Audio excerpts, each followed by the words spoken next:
وہ دھوپوں میں تپتی زمینوں پہ سجدے، سفر میں وہ گھوڑوں کی زینوں پہ سجدے، چٹانوں کی اونچی جبینوں پہ سجدے، وہ صحرا بیاباں کے سینوں پہ سجدے۔ السلام علیکم، میں ضمیر احمد انصاری اور آپ دیکھ رہے ہیں زیڈ نیوز۔ میری آپ سے گزارش ہے کہ آپ نے اپنے چینل زیڈ نیوز کو سبسکرائب نہیں کیا ہے تو ابھی کریں، اور ساتھ میں دیے بیل آئیکن کو بھی دبا دیں، جس سے ہماری آنے والی سبھی ویڈیو کے نوٹیفیکیشن آپ کو ملتے رہیں۔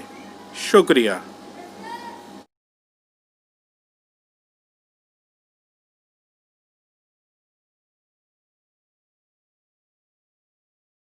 السلام علیکم ورحمۃ اللہ وبرکاتہ۔ اونٹ کے پیشاب سے علاج کیا اللہ کے رسول صلی اللہ علیہ وسلم نے، یہ حدیث میں نے پیش کی تھی صحیح بخاری وغیرہ کی۔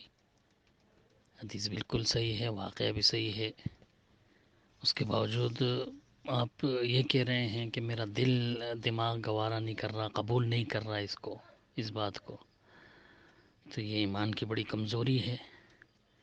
ایک واضح حدیث آ جانے کے بعد، اللہ کے رسول صلی اللہ علیہ وسلم کا واضح فیصلہ آ جانے کے بعد، ایک مومن کا کام یہ ہے کہ فوراً سر جھکا دے، عقل تسلیم کرے یا نہ کرے، دل مانے یا نہ مانے،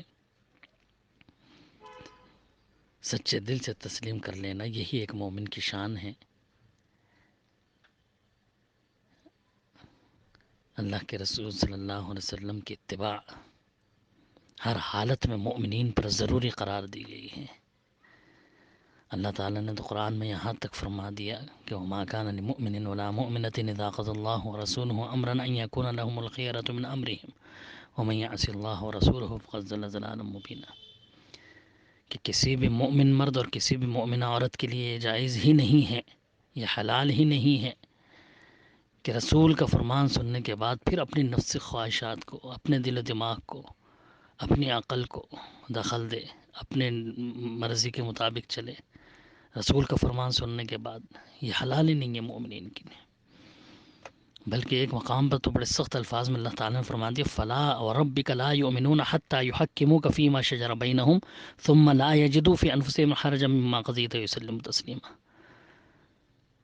کہ تمہارے رب کی قسم یہ مومن ہو ہی نہیں سکتے جب تک کہ آپ کے ہر فرمان، ہر فیصلے کو سچے دل سے تسلیم نہ کر لیں، بلکہ آپ کے فرمان کو سننے کے بعد دل میں تنگی محسوس نہ کریں، بخوشی اس کو تسلیم کریں، جب ہیں یہ مومن سچے۔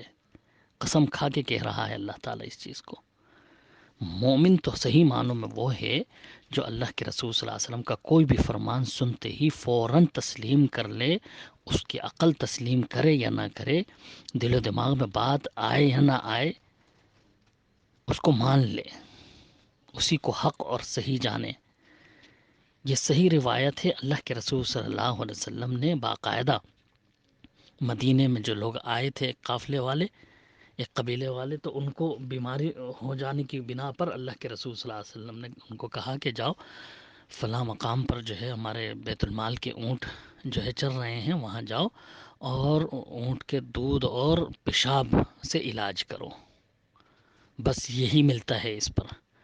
نہ تو اس بیماری کا نام کینسر وہاں پر ذکر ہے، جیسا کہ آپ نے کہا کہ ابھی وہ کینسر تھی بیماری، تو یہ وضاحت تو اس میں نہیں ہے کینسر کی حدیث میں، اور نہ اس کی تشریح میں کینسر کا کوئی ذکر ملتا ہے، سب سے پہلی چیز۔ دوسرا یہ کہ آپ نے کہا کہ وہ بیماری اس وقت کے لیے، مخصوص وقت کے لیے تھی، پھر اس کے بعد کبھی ظاہر نہیں ہوئی، یہ بھی غلط ہے۔ جب وہ بیماری کی تعیین ہی نہیں، کینسر اس کو پھر اگر آپ کینسر بھی کہہ رہے ہیں تو کینسر آج نہیں ہے کیا؟ سب سے پہلے تو وہ کینسر کا ہے نہیں ذکر اس میں، پھر یہ کہنا کہ جو ہے اس کے بعد تو کبھی وہ بیماری رونما ہی نہیں ہوئی، یا یہ ایک ہی بار کا واقعہ ہے پھر دوبارہ کبھی ایسا نہیں ہوا، تو اللہ کے رسول صلی اللہ علیہ وسلم کا کوئی بھی فرمان، کوئی بھی عمل، اس کے لیے بار بار کا ہونا ضروری نہیں ہے۔ اگر ایک بار بھی ہمیں کوئی عمل مل گیا، کوئی فرمان مل گیا، تو بس وہ ہمارے لیے کافی ہے۔ اور اللہ کے رسول صلی اللہ علیہ وسلم کبھی بھی کسی حرام چیز سے علاج کرنے کا حکم نہیں دیں گے، کسی حرام کے استعمال کی اجازت اللہ کے رسول صلی اللہ علیہ وسلم نہیں دے سکتے۔ یقیناً اللہ کے رسول صلی اللہ علیہ وسلم کو اللہ کی طرف سے اچھی طرح معلوم تھا کہ یہ حلال چوپائے جن کو استعمال کرتے ہیں، جن کا گوشت ہم کھاتے ہیں، جن کے ہر اعضاء کو استعمال کرنے کی ہمیں اجازت ہے، تو دوائی کے طور پر اس کے پیشاب سے بھی علاج کیا جا سکتا ہے۔ یہ اللہ کے رسول صلی اللہ علیہ وسلم کو اللہ کی طرف سے معلوم تھا، اور جو انہوں نے حکم دیا تھا کہ جاؤ تم دودھ اور پیشاب سے اپنا علاج کرو، اور واقعی اللہ تعالیٰ نے فوراً شفا بھی دے دی ان کو، اور وہ صحیح بھی ہو گئے۔ صحیح ہونے کے بعد پھر وہ لوگ مرتد ہوئے بعد میں، اور انہوں نے جو ہے ان صحابہ کو شہید کر دیا، وہ ایک الگ مسئلہ ہے۔ لیکن کسی کو بھی اللہ کے رسول صلی اللہ علیہ وسلم اجازت دیتے ہیں کسی چیز کے استعمال کی، تو یقیناً وہ چیز حلال ہے، اس کا استعمال کرنا جائز ہے، اس کو حرام نہیں کہا جا سکتا جب تک کہ خود وضاحت نہ ہو۔ اگر کوئی یہ کہے کہ یہ اللہ کے رسول صلی اللہ علیہ وسلم کے لیے خاص تھا، یا اسی دور کے لیے یا اسی وقت کے لیے خاص تھا، تو اس کے لیے بھی دلیل ہونا ضروری ہے۔ بڑے بڑے محدثین جو ہے یہ اصول بیان کر چکے ہیں کہ التخصیص لا یثبت الا بالدلیل والخصوصیات لا تثبت الا بالدلیل، یہ اصول ہے کہ کوئی بھی خصوصیت بغیر دلیل کے ثابت نہیں ہوا کرتی۔ اگر کوئی یہ کہے کہ یہ اس دور کے لیے خاص تھا یا اس اللہ کے رسول صلی اللہ علیہ وسلم کے لیے یہ حکم خاص تھا، تو اس کو دلیل دینی ہوگی اس کی، جیسا کہ دوسری جتنی بھی چیزیں خاص تھیں آپ کے تعلق سے، تو ان کی دلیلیں موجود ہیں۔ تو یہ جیسا اللہ کے رسول نے عام حکم دیا تھا، ویسے ہی عام رہے گا قیامت تک، اور علماء اسلام نے اس کی وضاحت کر دی ہے۔ ہماری عقل تسلیم کرے یا نہ کرے، دین میں تو عقل کو ہے ہی نہیں دخل۔ حضرت علی رضی اللہ تعالیٰ عنہ فرمایا کرتے تھے کہ لوگوں اگر دین کے معاملے میں عقل کو دخل ہوتا تو وضو کرتے وقت جو موزے میں مسح کرنے کا طریقہ ہے، وہ مسح نیچے کیا جاتا پیر کے، لیکن اللہ کے رسول صلی اللہ علیہ وسلم نے مسح اوپر کیا، موزوں کے اوپر سے، پیر کے اوپر کی طرف انگلیوں سے جو ہے مسح کیا، نہ کہ نیچے سے۔ اگر عقل کو دخل ہوتا تو نیچے ہونا چاہیے تھا مسح۔ تو دین میں تو عقل کو دخل ہے ہی نہیں۔ عقل، کیونکہ علم انسان کو بہت تھوڑا دیا گیا ہے، بہت کم علم دیا گیا ہے۔ خود اللہ تعالیٰ نے قرآن میں فرمایا وما اوتیتم من العلم الا قلیلا، تمہیں تو بہت کم علم دیا گیا ہے۔ اللہ تعالیٰ جانتا ہے کیا ہے اس میں حکمت، ہمیں تو بہت ہی کم علم دیا گیا ہے، تو ہم اپنی عقل کی بنیاد پر نہ پرکھیں کسی چیز کو شریعت کے معاملوں میں۔ ہم صرف اور صرف قرآن اور حدیث کے دلائل کو دیکھیں، جو چیز دلائل سے ثابت ہے بس اس کو سر تسلیم خم کرتے ہوئے سچے دل سے اس کو مان لیں۔ یہ الگ بات ہے کہ استعمال کریں یا نہ کریں، وہ ایک الگ چیز ہے، لیکن اس کا تسلیم کرنا وہ ضروری ہے، ماننا ضروری ہے۔ گوڑ پڑ جس کو یہاں بولتے ہیں گوہ، وہ حلال ہے۔ اللہ کے رسول صلی اللہ علیہ وسلم کے سامنے صحابہ نے کھائی، لیکن اللہ کے رسول صلی اللہ علیہ وسلم دل نہیں چاہا تو آپ نے نہیں کھایا، لیکن حرام نہیں قرار دیا آپ کے سامنے لوگوں نے، تو آج تک بھی حلال ہے۔ وہ سارے محدثین اس پر باب باندھ کر کے اس کو حلال قرار دیتے ہیں، لیکن اس کو حرام نہیں قرار دیا۔ اور دوسرا جو آپ کا یہ کہنا ہے کہ جو ہے سب سے زیادہ عذاب جو ہے وہ پیشاب کی چھینٹوں سے ہوتا ہے، تو جب سب سے زیادہ عذاب ہوتا ہے تو کیسے جائز ہو سکتا ہے؟ تو یہ بھی ہماری عقل کا دخل ہی ہے۔ انسان کے پیشاب کو جو ہے وہ حرام قرار دیا، کیونکہ خود انسان جو ہے اس کا گوشت حرام ہے، اس کا خون حرام ہے۔ انسان اور چوپایوں میں، حلال جانوروں میں زمین آسمان کا فرق ہے۔ جو حدیثیں آتی ہیں انسان کے پیشاب کے تعلق سے آتی ہے، کہیں پہ بھی کسی چوپائے کے پیشاب کے تعلق سے نہیں آئی کوئی روایت۔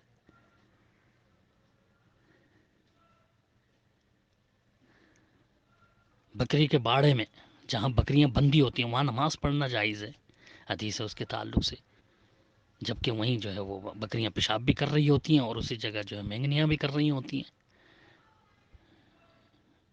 اونٹ کے بارے میں اللہ کے رسول نے نماز پڑھنے سے منع کیا، بکریوں کے بارے میں نماز پڑھ سکتے ہیں جہاں وہ بنتی ہیں۔ کیوں؟ وہاں وہ اونٹ کا خطرہ ہے کہ بھئی وہ لات مار دیتی ہے، یا وہ جو ہے اس کا کبھی بھی جو ہے وہ دماغ گھوم جاتا ہے تو وہ جو ہے سر پکڑ لیتا ہے، وہ خطرے کی وجہ سے وہاں منع کیا۔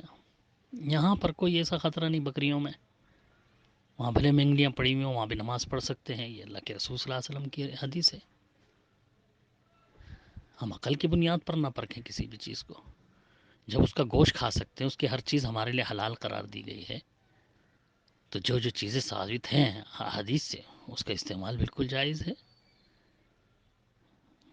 اس کو پیٹ کھایا جاتا ہے بکری کا، بٹ اس کے کھائے جاتے ہیں، حالانکہ ہم جب دیکھتے ہیں اس کو ظاہری طور پر تو کراہیت محسوس ہوتی ہے، کھانے کا دل نہیں چاہتا، لیکن حلال ہے۔ اس کو دھو کر کے صاف کر کے کھایا جاتا ہے، کھایا ہے، ہمیشہ سلف سے کھاتے رہے ہیں لوگ، کوئی اس میں وہ نہیں ہے قباحت۔ تو جو چیز حلال ہے وہ حلال ہے، جس کے استعمال کی جواز ثابت ہے اس میں کسی قسم کا شک و شبہ نہیں کیا جا سکتا۔ پیشاب کے چھینٹے سے مراد جو ہے یہ احادیث میں جو آتی ہیں کہ عذاب ہو رہا ہے قبر کے اندر، پیشاب کے چھینٹوں سے نہیں بچتا تھا، وہ انسانی پیشاب کے تعلق سے ہے، وہ اپنے پیشاب کے چھینٹوں سے نہیں بچتا تھا تو اس کو عذاب ہوا قبر میں۔ وہاں تو ذکر ہی نہیں ہے ان کے چوپایوں کے پیشاب کے تعلق سے، اس کے تعلق سے حدیث واضح مل رہی ہے ہمیں کہ ہاں بھائی اللہ کے رسول صلی اللہ علیہ وسلم نے خود اجازت دی اس سے علاج کرنے کی۔ تو میرے بھائی آپ یہ دیکھیں سب سے پہلے کہ دین کے معاملے میں کبھی بھی عقل کو جو ہے دخل نہ دیں، اور حدیث رسول صلی اللہ علیہ وسلم سن کر کے بس اس کو تسلیم کر لینا چاہیے۔ ٹھیک ہے دل نہیں چاہ رہا ہے تو مت کیجیے علاج آپ، لیکن اس طرح سے مت کہیے کہ بھائی میرا دل قبول نہیں کر رہا، میرا دماغ قبول نہیں کر رہا، گوارا نہیں کر رہا۔ جو چیز حلال ہے وہ حلال ہے، اس کو ہم اپنی طرف سے حرام نہیں کر سکتے۔ خود اللہ کے رسول صلی اللہ علیہ وسلم تک کوئی اجازت نہیں ہے کہ وہ اپنی طرف سے کسی چیز کو جو ہے وہ حلال یا حرام قرار دے۔ اللہ تعالیٰ نے تو ڈانٹ دیا اللہ کے رسول صلی اللہ علیہ وسلم کو قرآن مجید میں، یا ایھا النبی لم تحرم ما احل اللہ لک تبتغی مرضات ازواجک، کہ اے نبی آپ کو کیا ہو گیا ہے کہ آپ جو ہے صرف اپنی بیوی کو خوش کرنے کے لیے جو ہے اللہ کی حلال کردہ چیز کو اپنے اوپر حرام قرار دے رہے ہیں۔ اللہ تعالیٰ نے جو ہے باقاعدہ غصے کا اظہار کیا کہ آپ کون ہوتے ہیں کہ اللہ کی حلال کردہ چیز کو حرام کرنے والے؟ نبی کو اللہ تعالیٰ کہہ رہا ہے یا ایھا النبی لم تحرم ما احل اللہ لک تبتغی مرضات ازواجک، کیوں کس وجہ سے آپ جو ہے ایک حلال چیز کو صرف اپنی بیوی کی رضامندی کے لیے آپ نے حرام کرا دیا؟ کہ بیوی نے کہہ دیا آپ کے منہ سے شہد کی بو آ رہی ہے تو آپ نے کہا کہ میں شہد ہی نہیں استعمال کروں گا، اس پر اللہ تعالیٰ نے ڈانٹ لگا دی۔ ہماری کیا حیثیت کہ ہم کسی حلال چیز کو جو ہے اس طرح سے کہیں؟ اللہ تعالیٰ رحم فرمائے، معاف فرمائے، اس کا بہت زیادہ خیال رکھنا چاہیے کہ اس طرح کی باتیں زبان سے نہ نکالیں۔ اللہ تعالیٰ ہمارے کوتاہیوں کو بخش دے، اللہ تعالیٰ معاف فرمائے رب العالمین۔ ایک بار پھر آپ سے ریکویسٹ ہے کہ آپ اپنے اس یوٹیوب چینل کو سبسکرائب کریں،